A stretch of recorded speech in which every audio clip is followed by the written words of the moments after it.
Nakuha nga ni Moira si Lynette at balak niya na patayin ito para mawala na ito sa kanyang landas.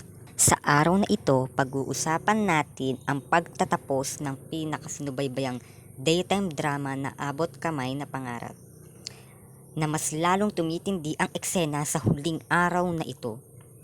Dinala ni Moira si Lynette sa silid kung saan ay naroon ang bomba na inilagay niya. Naglaban sila at sinakal ni Moira si Lynette.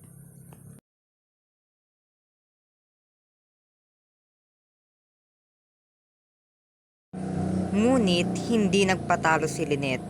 Kumuha siya ng panturok at itinurok niya ito sa liig ni Moira. Ngunit hindi pa dito nagtatapos ang kasamaan ni Moira dahil siya ang may hawak ng pindutan ng bomba. Agad inagaw ito ni Lynette at tumalsik ito. Muling naglaban si Moira at Lynette at natalo nga siya. Nakatalog si Moira at agad na umalis si Lynette. Paggising ni Moira, hindi niya maigalaw ang kanyang katawan. Nagpaikot-ikot siya at hindi niya sinasadyang napindot ang machine ng bomba. Biglang nagbilang ito at natakot si Moira.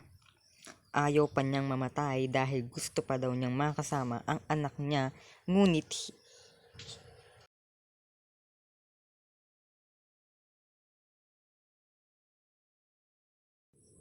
huli na iyon dahil sumabog na ang bomba.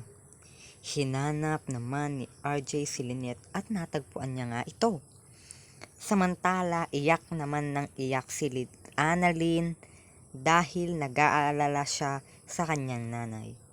Nakalabas na ng Apex si RJ at Lynette ng ligtas. Niyakap agad sila ni Annalyn at masayang masaya ito dahil ligtas ang kanyang mga magulang.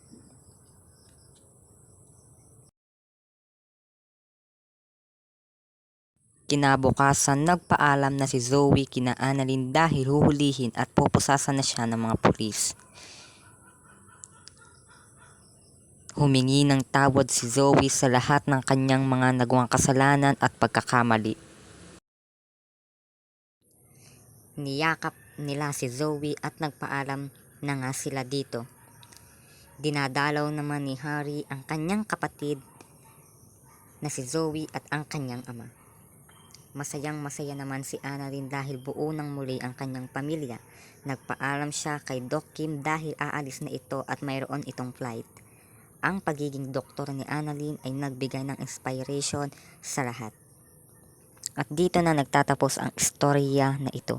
Kung nagustuhan nyo, huwag nyo kalimutang mag-like and subscribe.